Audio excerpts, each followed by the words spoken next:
Assalamualaikum warahmatullahi wabarakatuh.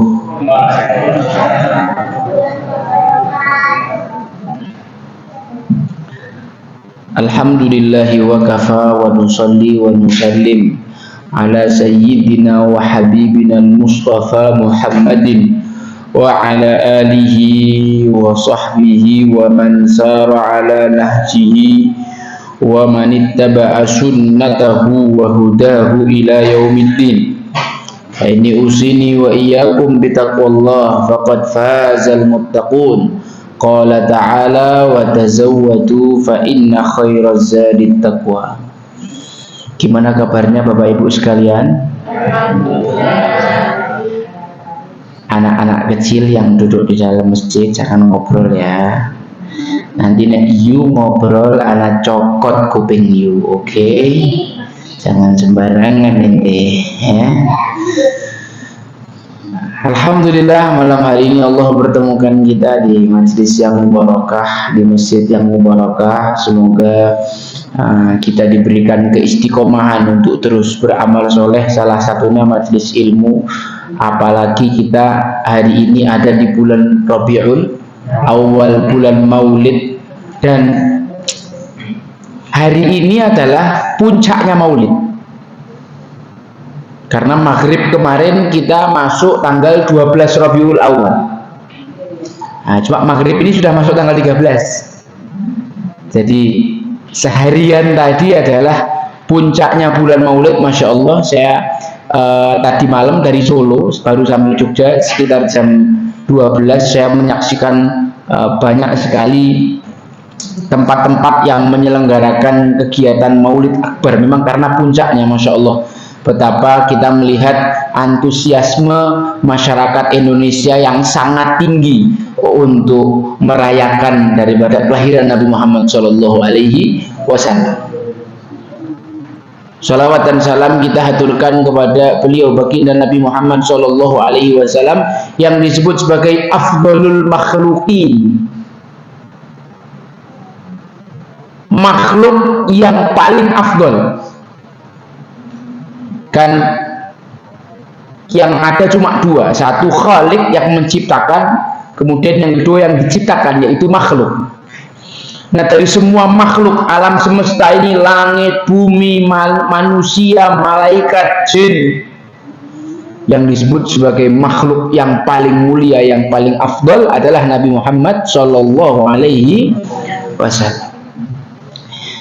Kemudian yang ketiga, saya mengingatkan kembali kepada diri saya, kepada jamaah, untuk meningkatkan iman dan takwa kita kepada Allah Subhanahu wa Ta'ala, karena sebaik-baik bekal adalah takwa. Pertemuan yang lalu kita bercerita tentang hari kelahiran Nabi Muhammad SAW. Betul ya Bapak Ibu ya? Betul ya, hari kelahiran Nabi Muhammad SAW.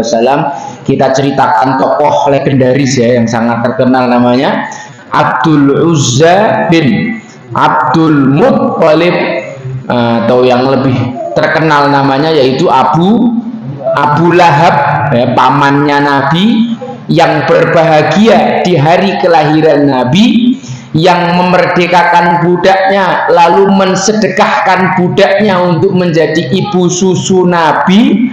Nanti pada suatu hari ketika Nabi Muhammad menjadi seorang Rasul, dia mendustakan, mengingkari, bahkan memusuhi Nabi, matinya su'ul khotimah. Akan tetapi diceritakan dalam sebuah riwayat, setiap hari Senin siksaan Abu Lahab diringankan. Setiap hari Senin siksaan Abu Lahab diringankan. Setiap hari Senin Abu Lahab mendapatkan keistimewaan di neraka. Apa itu? Jempolnya dihisap bisa keluar susunya. Satu-satunya penduduk neraka yang dapat minuman susu itu cuma Abu Lahab.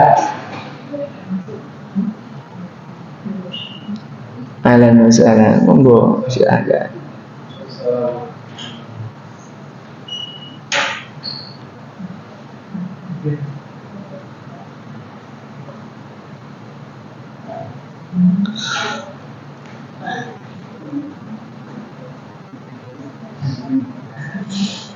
Siksaan Abu Lahab diringankan setiap Senin, sebagaimana dalam riwayat disebutkan suatu hari Sayyidina Abbas bin Abdul Muttalib, kakaknya Abu Lahab, setelah 1 tahun dari kematian Abu Lahab, dia tidur. Dalam tidurnya dia bermimpi, dalam mimpinya dia menyaksikan Abu Lahab disiksa di neraka. Lalu kemudian Abbas menanyakan, gimana kondisimu? Ya, seperti inilah aku setiap hari disiksa. Akan tetapi kalau hari Senin siksaanku diringankan. Kalau hari Senin aku bisa minum air susu dari ibu jariku. Kata Abu Lahab, ini karena saya memerdekakan Thuwaibah dan menjadikan dia ibu susunya Nabi Muhammad Sallallahu Alaihi Wasallam.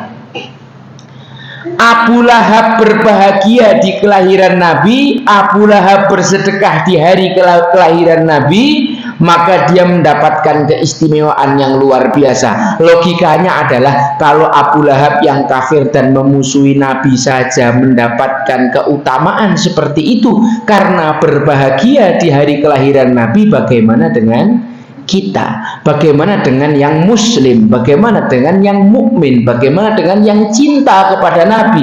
Di hari kelahiran Nabi dia berbahagia, maka insya Allah dia akan mendapatkan syafaat dari Nabi Muhammad Sallallahu Alaihi Wasallam. Dan berbahagia di hari kelahiran Nabi itu perintah Allah di dalam Al-Quran. Allah berfirman, Qul bi fadlillahi wa bi rahmatihi fabidzalika falyafrahu. Hendaklah kalian berbahagia, hendaklah kalian bersukacita.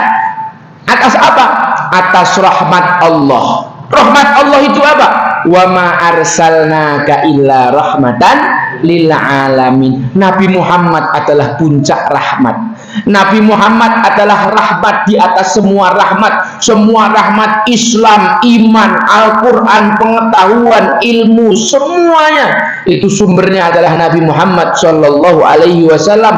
Tanpa beliau kita tidak akan tahu itu semua. Maka rahmat yang dimaksud dalam ayat tadi, di mana kita diperintahkan untuk berbahagia, adalah Nabi Muhammad Sallallahu Alaihi Wasallam. Ringkasannya kemarin banyak sekali keajaiban di hari kelahiran Nabi, seperti berhala-berhala tumbang, apinya orang Majusi mati, burung-burung itu bersuka cita, hewan-hewan berbicara dengan bahasa yang jelas, keluar dari perutnya Ibunda Aminah itu cahaya yang sangat terang sampai malamnya jadi seperti siang. Kemudian banyak lagi Nabi Muhammad lahir dalam keadaan sujud, tangannya mengisyaratkan telunjuk tauhid, matanya mengarah ke atas, lahir dalam keadaan sudah disunat, sudah dalam keadaan dicela, sudah dalam keadaan dipotong ari-arinya. Itulah keistimewaan Nabi Muhammad Sallallahu Alaihi Wasallam. Kemudian jamaah yang dirahmati Allah Subhanahu wa Ta'ala, orang yang pertama kali menyusui Nabi Muhammad Sallallahu Alaihi Wasallam siapa tadi? Budak perempuan namanya Thuwaibah. Thuwaibah al-Aslamiyah namanya, Thuwaibah al-Aslamiyah. Memang yang paling lama menyusui namanya Sayyidah Halimah, yang paling kita kenal namanya. Akan tetapi sebenarnya ibu yang pertama kali menyusui Nabi adalah Thuwaibah al-Aslamiyah. Nah, kemudian kita masuk kepada hari-hari di mana setelah Nabi Muhammad Shallallahu Alaihi Wasallam dilahirkan. Ini menarik disebutkan di dalam kitab Maulid Simtud Durrat. Fama min hamilin hamalat fi dzalikal am illa atat fi hamliha bi ghulam min barakati was sa'adati hadzal imam. Semua bayi yang lahir yang berbarengan dengan Nabi Muhammad Shallallahu Alaihi Wasallam yang lahir semuanya bayi laki-laki. Semuanya lahir selamat dan sehat. Semuanya lahir dalam keadaan yang baik. Ini karena keberkahan dari baginda Nabi Muhammad Shallallahu Alaihi Wasallam. Nah, kemudian menarik jamaah yang dirahmati Allah, ada tradisi di kota Makkah di mana setiap ada seorang ibu itu melahirkan anaknya, pasti akan menitipkan anaknya kepada ibu susu. Jadi nanti itu sudah otomatis. Musim-musim lahiran kan biasanya bulan apa? Bulan Syawal apa gitu ya, atau bulan Rabiul Awal ya. Pokoknya ada musim-musim di mana memang banyak bayi lahir. Nanti pada waktu-waktu itu para wanita-wanita yang tinggal di pedalaman, perempuan-perempuan yang tinggal di pedesaan itu berlomba-lomba datang ke kota Makkah untuk mencari anak susuan. Kenapa ada tradisi semacam ini? Jamaah yang dirahmati Allah, Mekah itu adalah satu kota yang sangat terhormat. Seluruh penduduk bumi tahu. Di Mekah ada satu bangunan yang sangat istimewa, yaitu Ka'bah, yang diziarahi manusia dari semua tempat. Ya'tina min kulli fajjin amik. Orang dari mana-mana datang ke Mekah untuk ziarah Ka'bah, untuk melaksanakan ibadah haji. Nah, karena saking banyaknya orang yang datang ke Mekah itu, kota Mekah ini jadi kurang baik dan kurang bersahabat untuk anak-anak. Kota yang kurang layak anak. Kenapa kota Mekah itu disebut sebagai kota yang kurang layak anak? Karena datang orang dari banyak daerah, bahasanya macam-macam. Dan orang Quraisy sendiri, penduduk kota, namanya kota ya, orang kota itu kan bahasanya bahasa apa Bapak Ibu?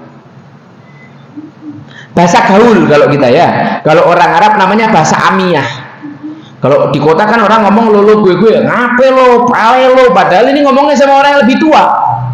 Nggak mau tahu orang-orang kota itu, langsung din, teriak-teriak padahal sama orang kota. Itulah kebiasaan orang kota. Tapi kan kalau orang desa lain. Orang desa ketika orang desa itu ketemu sama yang lebih tua, jalan nunduk, derek langkung Pak, bareng amit nyuwun 1000, 10.000, 1.000. Ada adab yang lebih, ada bahasa yang lebih santun, ada bahasa yang lebih bagus. Nah, seperti itulah di kota Makkah, orang bahasanya rusak. Orang-orang Mekah itu kalau ngomong sudah tidak pakai bahasa yang fasih, sudah tidak pakai bahasa yang fusha, ngomongnya pakai bahasa amiyah. Sedangkan orang-orang di pedalaman itu ngomongnya masih pakai bahasa yang fasih, Arab yang asli, masih ngerti boso lah ya, coro Jawa napa niku, kromo inggil ya gitu. Kromo inggil itu orang-orang pedalaman masih bagus bahasanya. Maka kalau ada bayi dibawa dididik di pedalaman itu supaya ngomongnya bagus, supaya lisannya fasih. Itu yang pertama. Alasan yang kedua atau diantara alasannya, Mekah itu kolusi. Loh, ngobrol lagi pingin tak cokot kuping sing. Kau jadi bodyguardku sini. Sini. Sekali lagi ngomong berarti kau pindah sini jadi bodyguardku, oke? Sip. Apa tadi sampai mana aku? Polusi. Di Mekah itu ada polusi. Cuma polusinya tidak seperti kita sekarang. Ini kan polusinya motor, mobil, asap knalpot, bukan. Orang-orang Mekah itu biasa menyembelih hewan untuk berhala-berhala mereka. Disembelih kambing, kemudian nanti darah yang ada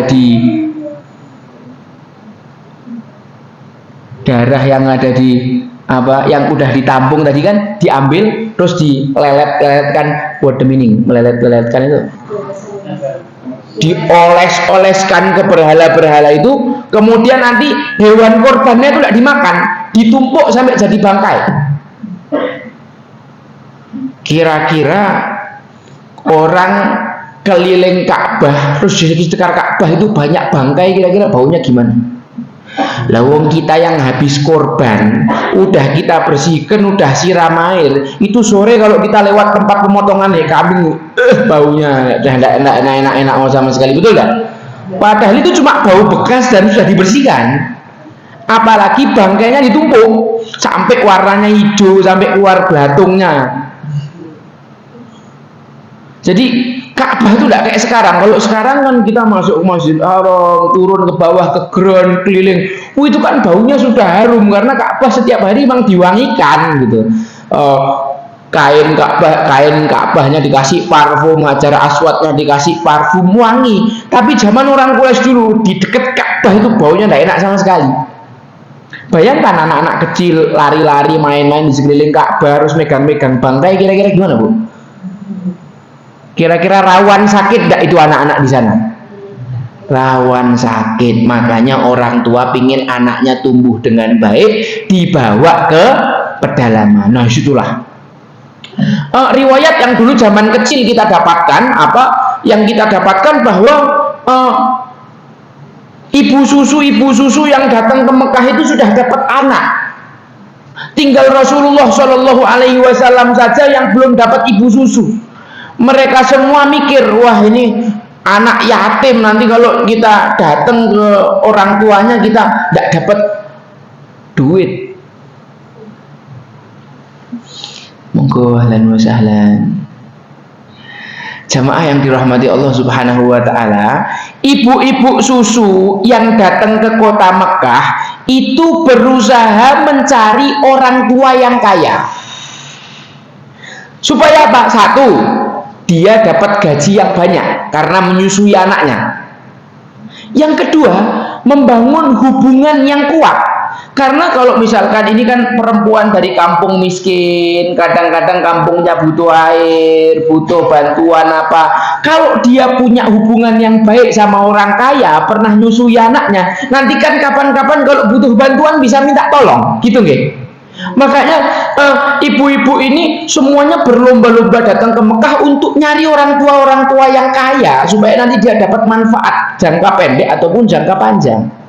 Kalau dulu kita dapat riwayatnya orang-orang tidak ada yang mau menyusui Nabi Muhammad karena beliau anak yatim, betul? Kita dengarnya gitu ya. Habib Ali tidak cocok sama riwayat itu.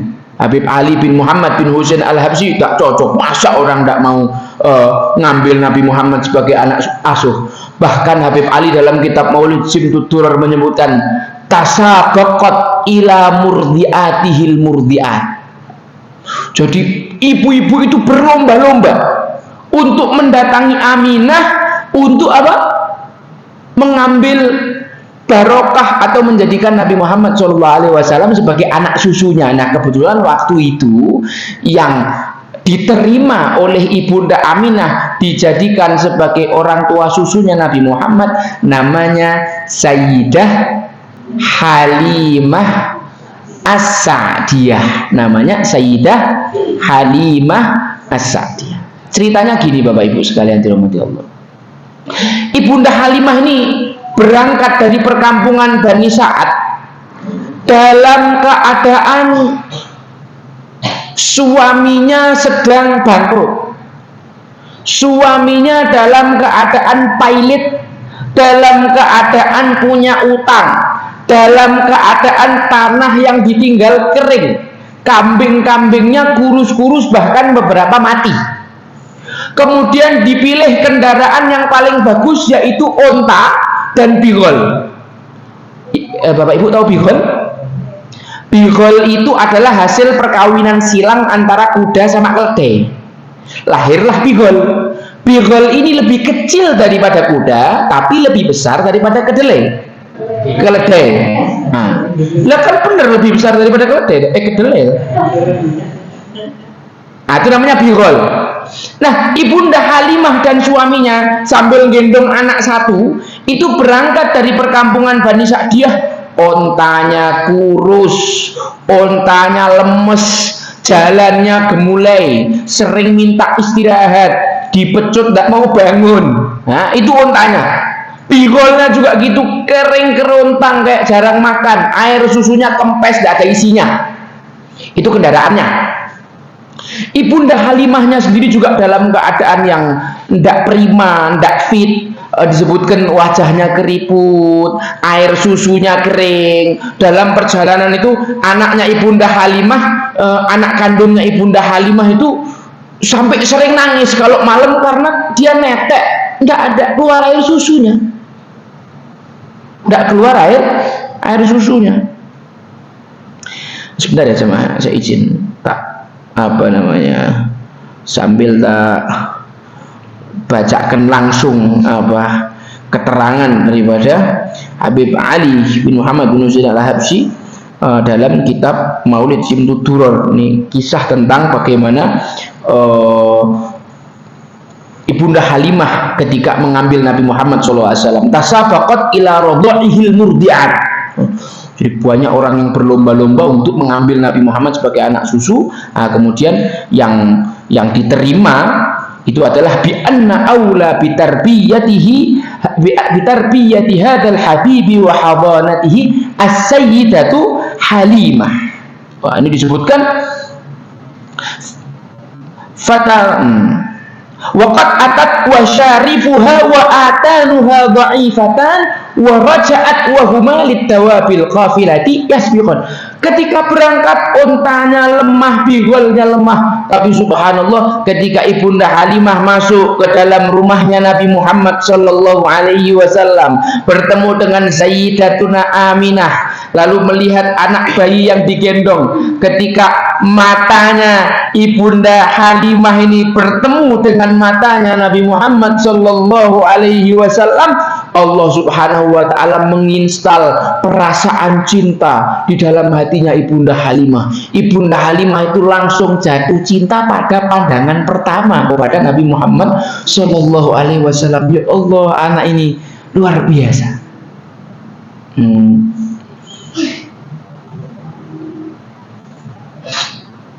Diceritakan sama Habib Ali bin Muhammad bin Husain Al-Habsyi, fahanat alaihi hunuwal ummahati 'alal banin wa raghabat fi radaihi tama'an linaili barakatihi allati syamilatil alamin. Begitu Ibunda Halimah ini melihat Nabi Muhammad SAW, refleks Bapak Ibu, refleks. Bayi itu diambil, digendong, kemudian bayi itu dipeluknya sama Ibunda Halimah, diciumi sama Ibunda Halimah, ditempelkan ke dalam ditempelkan di dekapannya Ibunda Halimah. Dan Ibunda Halimah ketika memeluk Nabi Muhammad SAW juga fahanat alaihi hunuwal ummahati 'alal banin, memeluk Nabi Muhammad seperti ibu kandung memeluk anaknya sendiri. Langsung rasanya kayak Nabi Muhammad tuh anaknya sendiri. Kan biasanya ibu susu ya, Umi Ana mungkin pernah nyusui anaknya, berarti ponaannya Umi ya, ponaannya Umi pernah nyusui ponaannya Umi. Tapi kan tetap tidak bisa, tidak sama rasanya nyusui anak kandung sendiri dan nyusui anaknya orang. Tapi lain yang dirasakan oleh Ibunda Halimah. Ibunda Halimah ini ketika menggendong Nabi Muhammad, ditempelkan Nabi Muhammad ke dadanya, ini subhanallah, yang dirasakan Ibunda Halimah adalah seakan-akan Nabi Muhammad itu anaknya sendiri. Dan seketika ketika Ibunda Halimah memeluk Rasulullah, terjadi keajaiban ibu-ibu sekalian dirahmati. Tadi Ibunda Halimah berangkat dalam keadaan wajahnya pucat, keriput. Tiba-tiba wajahnya jadi seger, kulitnya itu mendadak kenceng lagi, terang, bercahaya. Bahkan disebutkan yang tadi beliau berangkat dalam keadaan tidak enak badan, tiba-tiba badannya fresh setelah mendekap Nabi Muhammad SAW, setelah nempel sama Rasulullah SAW, padahal masih bayi. Bayangkan enaknya nempel sama Rasulullah kalau beliau sudah besar kayak mana sih? Masih bayi. Jemaah yang dirahmati Allah, air susu yang tadinya kering, tidak keluar sama sekali, sampai anak kandungnya nangis bermalam-malam karena tidak bisa nyusu. Begitu Nabi Muhammad dipeluk oleh Ibunda Halimah, tiba-tiba air susunya full. Nabi Muhammad minum, anak susunya minum, dua-duanya minum sampai puas, sampai kenyang, sampai ketiduran. Padahal tadi berangkat air susunya tidak keluar. Ini mim barakati was sa'adati hadzal imam. Ibu ini merasakan barokah yang luar biasa. Awalnya Ibunda Halimah sempat nanya sama suaminya, gimana nih Pak, pulang dah anaknya ini, yatim loh ini, nanti anak orang tuanya gimana ya? Kata suaminya, bawa pulang, kita ambil barokahnya. Oh, Ibunda Halimah sudah ngerasakan, ya kayak bawa pulang. Cuma kan tadi dia harus konfirmasi sama suaminya. Dan subhanallah jamaah yang dirahmati Allah, bukan cuma Ibunda Halimah yang merasakan keberkahan itu, hatta unta, hatta kambing, unta yang tadi kurus, kering, unta sakit-sakitan jalan gemulai, tiba-tiba sehat, fresh, tiba-tiba susunya full, begitu juga bigolnya. Jadi ketika Ibunda Halimah dan suaminya itu sudah naik unta, kemudian jalan, unta dan bigol ini jalannya kecepatan tinggi, sampai-sampai kafilah yang tadi ketika berangkat Ibunda Halimah paling ketinggalan, sering ditunggu, sering ayo jalan, ini tiba-tiba dua unta dan bigolnya ini ngebut, nyelip yang lain. Atat wa syarifuha wa atanuha dhaifatan. Pas berangkat kendaraannya itu lemah, wa raja'at ketika pulang fahuma liddawabil qafilati yasbiqon. Dua kendaraan ini tiba-tiba kenceng nyelip yang lain. Ini ibarat kata motor 110 cc udah sakit-sakitan, tiba-tiba ganti mesinnya 600 cc. Atau diganti motor barulah. Sampai orang itu nanya, wahai Halimah, itu kok kamu dapat unta baru, dapat bigol baru? Loh ini kan belum wayahe gajian, kok kamu udah dapat unta baru? Kata Ibunda Halimah, ini kan unta yang tak pakai kemarin berangkat. Oh enggak, unta yang kemarin berangkat itu kurus, enggak ada susunya, jalannya pelan-pelan. Nah itulah mim barakati was sa'adati hadzal imam. Fatalabat min ummihil karimah an tatawalla radha'ahu wa hadanatahu wa tarbiyatahu bi'ainir rahimah fa ajabatha bitalbiyati lida'iha lima ra'at min sidqiha fi husni tarbiyati wa wufudi dawa'iha فترحلت به إلى منازلها مسرورة وهي برعاية الله محفوفة وبعين عنايته منظورة. Ibunda Halimah senangnya luar biasa itu ketika diizinkan oleh Ibunda Aminah untuk membawa anaknya ini pulang dalam keadaan farhan, senang, bahagia luar biasa, belum apa-apa sudah dapat barokah yang luar biasa. Bahkan Ibunda Halimah tidak sadar kalau sebenarnya bayi yang sedang digendongnya ini diperhatikan oleh Allah Subhanahu wa Ta'ala dengan sebaik-baik perhatian. Ketika perjalanan mereka berdua mungkin setengah tidak sadar kalau kemanapun unta yang ada Nabi Muhammad SAW berjalan, pasti di atasnya itu ada apa? Awan mendung yang menaungi. Jadi sepanjang perjalanan yang lain kepanasan, nah ini sejuk sendiri nih kafilah ini. Sampai di perkampungan Bani Sa'idah, subhanallah, terjadi keajaiban yang luar biasa. Rumput-rumput yang kering mendadak subur. Kambing-kambing yang tadi kesulitan makan tiba-tiba mendapatkan makanan yang berlimpah.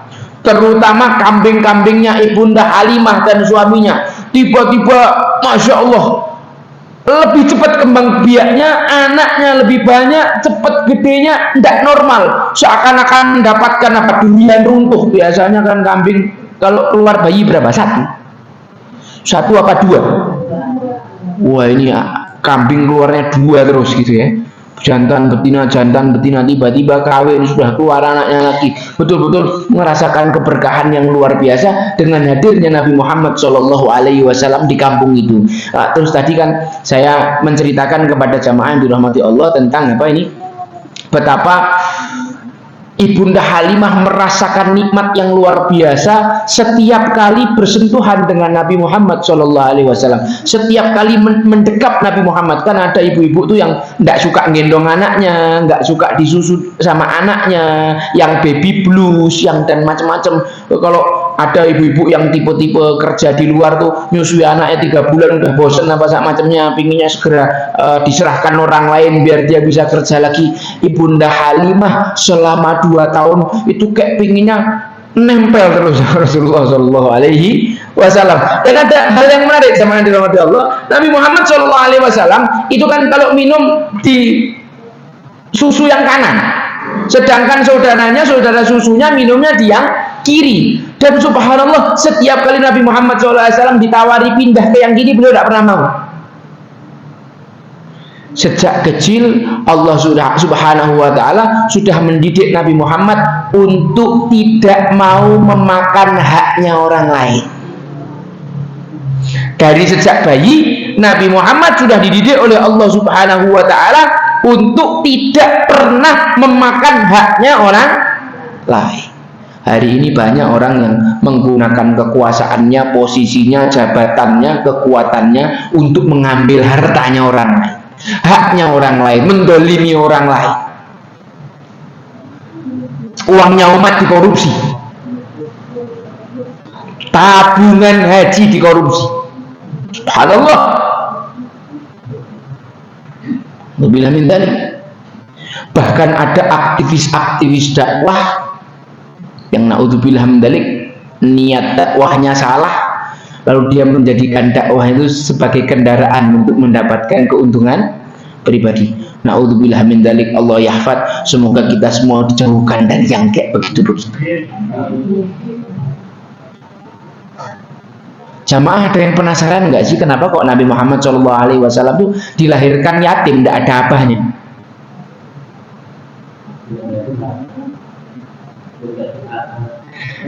Supaya ketika Nabi Muhammad SAW membutuhkan sesuatu, dia tidak mengatakan abi, tapi mengatakan Robbi. Supaya Nabi Muhammad SAW tidak pernah bergantung meminta kepada ayah, tapi langsung kalau apa-apa mintanya sama Allah Subhanahu wa Ta'ala. Berbicara tentang menyentuh kulit Nabi, suatu hari ini kita loncat, film loncat sampai ini kejadian di tahun 10 Hijriah. Tadi niat saya tuh pengennya cerita ini, tapi tiba-tiba muncul satu kisah yang saya pengen banget cerita ke jamaah. Tapi ini kisahnya loncat di tahun ke-10 Hijriah. Berarti ini adalah waktu yang tinggal beberapa bulan lagi Rasulullah wafat. Ini peristiwanya setelah Haji Wada. Nah, Haji Wada kan bulan Dzulhijjah. Terus kemudian Rasulullah wafatnya kan Rabiul Awal. Nah, ini antara bulan Dzulhijjah sampai bulan Safar kejadiannya. Jadi sebelum Nabi Muhammad SAW wafat. Nah, jadi ceritanya gini jamaah yang dirahmati Allah. Nabi Muhammad SAW suatu hari mengumpulkan para sahabat, menasihati mereka dengan nasihat-nasihat yang sangat indah, dengan nasihat-nasihat yang sangat lengkap. Bahkan semua sahabat yang mendengarkan nasihat itu semuanya nangis. Semuanya nangis saking indahnya nasihat-nasihat Rasulullah SAW. Lalu kemudian di dalam nasihatnya itu tiba-tiba Nabi Muhammad SAW mengatakan kepada para sahabat, siapa di antara kalian yang mungkin punya hak terhadap saya, atau ada satu tanggungan yang belum saya bayar, hutang yang belum saya bayar, atau pernah saya sakiti, atau pernah saya bolimi, siapapun di antara antum semuanya wahai sahabat-sahabatku yang pingin mengkisos, yang pingin membalas saya, silahkan maju ke depan supaya aku tunaikan haknya, supaya aku bayar tanggunganku, supaya aku bayar hutangku, supaya aku biarkan diri kalian membalas kedoliman atau apapun yang pernah aku lakukan terhadap kalian. Para sahabat diam semuanya, geming. Siapa yang pernah disakiti Rasulullah? Tiba-tiba ada seorang sahabat ngacung, saya ya Rasulullah. Oh, silahkan maju, silahkan maju. Sahabat ini bilang sama Rasulullah, ya Rasulullah, dulu ketika perang Badar Anda sedang meluruskan shaf. Waktu itu saya tidak lurus, lalu Anda menggebuk saya sampai saya kesakitan. Saya mau balas ya Rasul, saya mau balas. Ini para sahabat gemes dengar orang ini. Ini orang kurang ajar ini. Baik, silahkan kau balas saya. Terus ketika orang itu mendekat, orang itu bilang lagi sama Rasulullah, ya Rasulullah, dulu ketika engkau menggebuk saya itu, saya tidak pakai baju ya Rasulullah. Jadi saya mau bajunya Anda juga diangkat, biar kena kulit langsung. Ini para sahabat gemes. Ini orang kurang ajar nih, minta diapakan Pak. Ini kok kita ada di tempat itu kira-kira kita gimana? Patuh. Ini orang-orang yang dirindukan pedangnya Umar bin Khattab ya ini ya. Ini kurang ajar ini orangnya. Para sahabat mikirnya gitu. Lalu Sayyidina Abu Bakar As-Siddiq datang sama orang tadi, wahai sahabatku, antum tahu ini kondisinya Rasulullah sedang tidak terlalu baik, tidak terlalu sehat. Gimana kalau kau mengkisos saya saja? Anggap aja saya yang gantikan Rasulullah. Gimana, nanti mau tidak kalau anak? Tidak, anak maunya Rasulullah. Habis itu, silahkan kau pukul saya. Sahabat ini bilang, ya Rasulullah, dulu kau pas pukul saya pakai pecut. Saya tidak mau kalau ditambah ngelunjak lagi orang. Oh ya kan, Rasulullah bilang sama Sayyidina Ali, wahai Ali, ambilkan pecutku di rumah.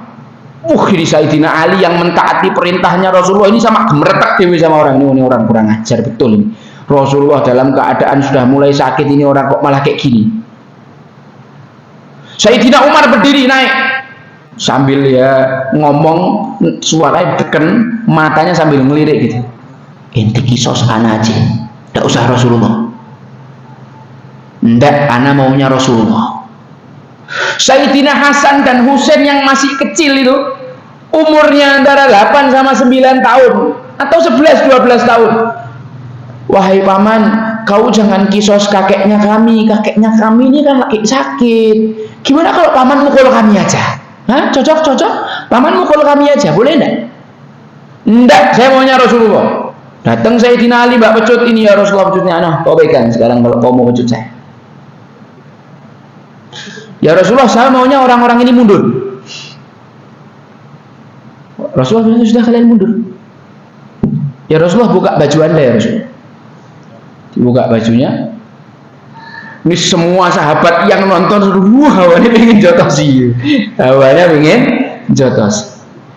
Subhanallah, ketika Nabi Muhammad SAW mengangkat bajunya sampai terlihat putihnya perut Rasulullah SAW, sama yang dirahmati Allah Subhanahu Wa Taala, perutnya Rasulullah SAW itu sangat indah, six pack.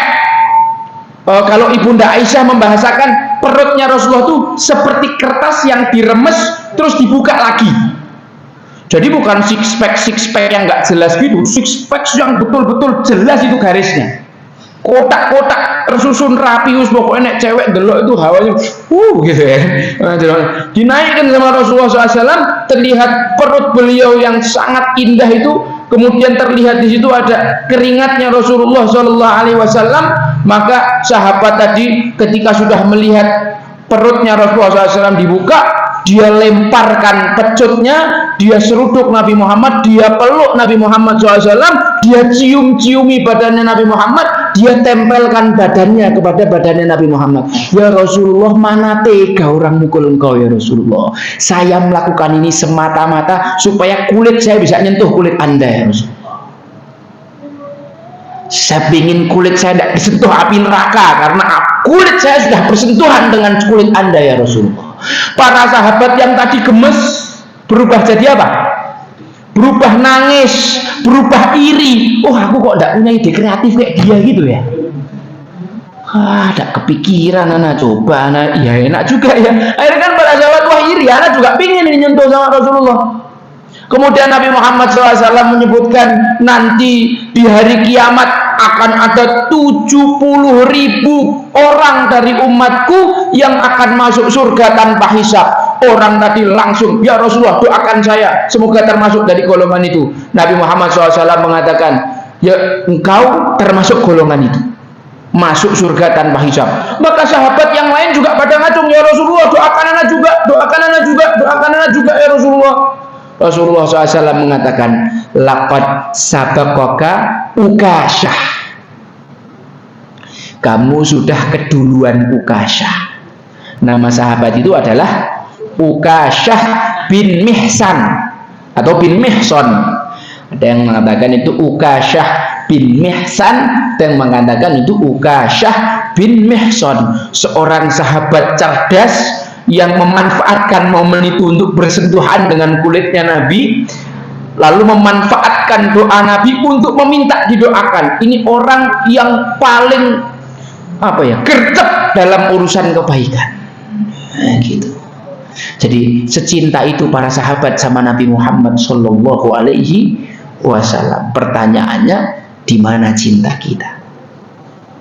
Sebegitu cintanya para sahabat kepada Rasulullah, pertanyaannya, di mana cinta kita? Benarkah kita cinta? Benarkah kita bahagia?